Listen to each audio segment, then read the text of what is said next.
Bhuj IMA president doctor લવ કતીરાએ association વતી માહિતી આપી. રિપોર્ટ બાય કરણ વાઘેલા, ભુજ. દર્શક મિત્રો, હાલ ગંભીર પરિસ્થિતિ છે. પાકિસ્તાન ભારતની બોર્ડર ઉપર સતત યુદ્ધનો માહોલ છે. ત્યારે હાલ બ્લેકઆઉટ પણ કરવામાં આવી રહ્યું છે અને વિવિધ સંસ્થાઓ અને આગેવાનોને માહિતી આપવામાં આવી રહી છે કે સમાજને અને લોકોને જાગૃત કરવામાં આવે. તંત્ર દ્વારા પણ વિવિધ સૂચનાઓ આપવામાં આવે છે કે તાત્કાલિક ધોરણે જે સૂચનાઓ આપવામાં આવે એનું અમલ કરવામાં આવે. એવી જ રીતે જો યુદ્ધ વકરે અને કાંઈ પણ પરિસ્થિતિ આવે છે ત્યારે આઈએમએ એટલે કે ઇન્ડિયન મેડિકલ એસોસિએશન ભુજ એ પણ ખડે પગે છે અને તંત્રને લેટર દ્વારા માહિતી પણ આપવામાં આવી છે કે અમારું આખું એસોસિએશન છે એ પણ કોઈપણ પરિસ્થિતિને પહોંચી વળવા માટે અને આરોગ્યની દ્રષ્ટિએ અમે સજાગ છીએ અને લોકોને વધુમાં વધુ સેવા આપી શકીએ એના માટે તત્પર છીએ. તો આજે આપણે આઈએમએ ભુજના પ્રેસિડેન્ટ હાજર છે અને એ પણ આપણને એક માહિતી આપે છે. સાંભળીએ એમને. જી સાહેબ, આપનું નામ અને પરિચય.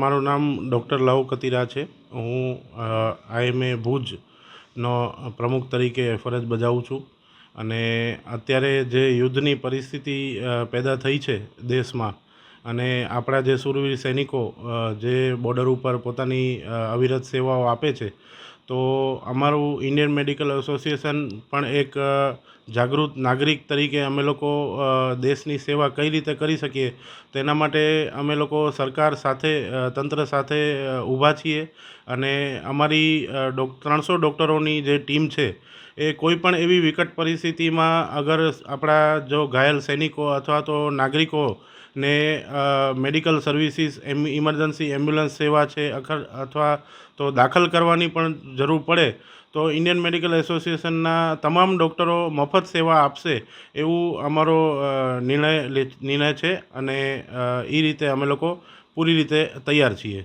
જી સાહેબ, વાત કરીએ તો આપના દ્વારા તો ખૂબ સારી પહેલ કહેવામાં આવી છે એસોસિએશન દ્વારા, પણ લોકોમાં હજી જાગૃતતા નથી. તો આ તંત્ર દ્વારા જે પણ સૂચનો આપવામાં આવે છે અને એનું પાલન થાય એના માટે આપ શું કહેશો?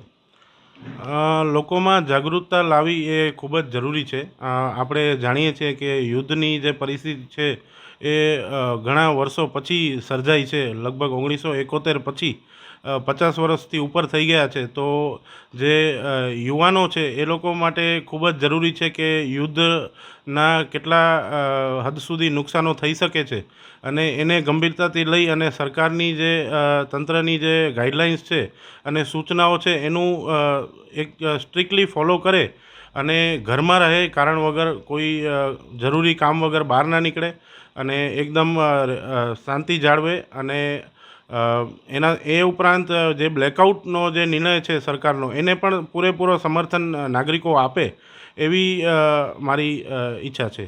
સરકાર દ્વારા જે બ્લેકઆઉટ કરવામાં આવ્યો છે એના અંદર એવું છે કે જે નોર્મલ વ્યવસાયિક ધંધાકીય જેટલી પણ વસ્તુઓ છે એ સંપૂર્ણ રીતે બંધ રહેશે અને રાતના ટાઈમમાં કમ્પ્લીટલી લાઇટો બંધ બધી રાખવાની છે. એ ઉપરાંત જે મેડિકલ સર્વિસીસ છે, ઇમરજન્સી સર્વિસીસ છે, એ સરકારે આઈડેન્ટિફાઈ કરેલી અમુક જગ્યાઓ છે કે જેની લાઇટો ડીમ લાઇટ ઉપર ચાલુ રહેશે અને કર્ટન સાથે જે આઈસીયુમાં દાખલ પેશન્ટ હોય અથવા તો કોઈ પણ ઇમરજન્સી સારવારની જરૂર પડે તો હોસ્પિટલો કાર્યરત છે, સ્ટાફ કાર્યરત છે અને ડીમ લાઇટમાં આપણે એ બધી સેવાઓ ચાલુ રહેશે. અને એ ઉપરાંત જે આપણે કહીએ તો હોસ્પિટલોના છત ઉપર જે આપણે માળિયા ઉપર જે કહીએ કે રેડ ક્રોસનો એક સિમ્બોલ રાખવામાં આવ્યો છે, જે તમામ ભુજ અને કચ્છની બધી જ હોસ્પિટલો ઉપર એક 12 બાય 12 ફૂટનો રેડ ક્રોસનો સિમ્બોલ રાખવામાં આવ્યો છે, જે એક નિશાની છે જે ઉપર જે ફાઇટર જેટ્સ જે અગર જતા હોય તો એ લોકોને એક નિશાની રૂપે જે વોરના જે પ્રિન્સિપલ્સ હોય અને વોરના જે એથિક્સ હોય એ પ્રમાણે કોઈ પણ હોસ્પિટલ અથવા તો કોઈ સ્કૂલ ઉપર હુમલો ના થાય એના માટે એ સિમ્બોલ્સ રાખવામાં આવ્યા છે અને એનું સંપૂર્ણ રીતે અમે લોકો પાલન કરીએ છીએ. જી સાહેબ, અંતિમ પ્રશ્ન. લોકો જાગૃત થાય અને દાખલા તરીકે કાંઈ પણ આવું બનાવ બને છે તો લોકો જે સોશિયલ મીડિયાનો દુરુપયોગ થઈ અને સોશિયલ મીડિયામાં જે પણ વાયરલ કરવામાં આવે છે ખોટા ન્યૂઝ, ફેક ન્યૂઝ, એના વિશે શું કહેશો? જેટલા પણ ન્યૂઝ ચેનલ્સ છે એમાંથી ઘણા બધા એવા ન્યૂઝ ચેનલ્સ છે કે જેના ઉપર ફેક ન્યૂઝ અથવા તો ઉશ્કેરાય ભર્યા ન્યૂઝ ફેલાવવામાં આવે છે. તો મારું એવું માનવું છે કે જે ઓફિશિયલ ટ્વિટરના અથવા તો જે પણ ઓફિશિયલ બધા પેજીસ છે, કચ્છ કલેક્ટરના છે કે વહીવટી તંત્રના છે, એ પેજીસને અને સરકાર તરફથી જે સત્તાવાર જાહેરાતો કરવામાં આવે એના ઉપર જ વિશ્વાસ કરે અને બીજા કોઈ પણ ન્યૂઝને કારણ વગર સ્પ્રેડ ના કરે વોટ્સએપના માધ્યમથી અથવા બીજા કોઈ માધ્યમથી. તો એટલી લોકોમાં જાગૃતિ આવે એવી ઈચ્છા છે. આર્ય કન્યા ગુરુકુળ પોરબંદર 90 એકરમાં ફેલાયેલો વિશાળ ધોરણ 5થી લઈને 12 સુધીનું ઉચ્ચ ગુણવત્તાયુક્ત શિક્ષણ પ્રદાન કરતું ગુરુકુળ. સ્થાનિકની કન્યાઓ માટે કેજીથી લઈને ધોરણ 12 સુધીના શિક્ષણની સુવિધા. અહીં ગુજરાતી અને અંગ્રેજી માધ્યમો પણ ઉપલબ્ધ છે.